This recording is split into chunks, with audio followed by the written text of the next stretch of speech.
LPA nakapasok na sa PAR at mataas ang tsansang maging bagyo ayon sa Pag-asa. Nagbabalik, Russell Simorio.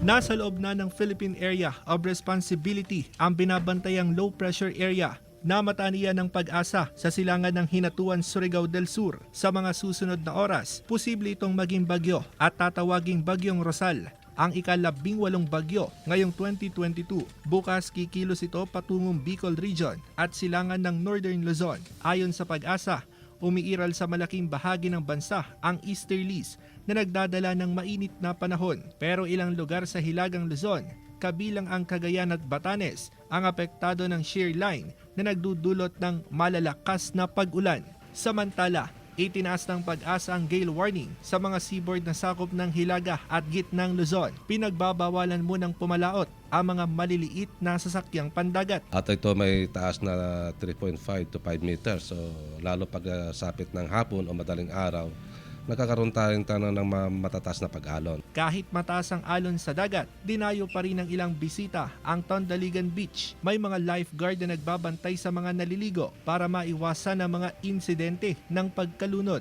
Bawal lumayo talaga, sir. May mga marker naman dito sa Tondaligan na nilagay, sir, na hindi sila pwedeng lumagpas doon sa marker. Magsaya sila, yan, nag-i-enjoy sila sa paliligo sa dagat. Kahit mainit pero masaya sila.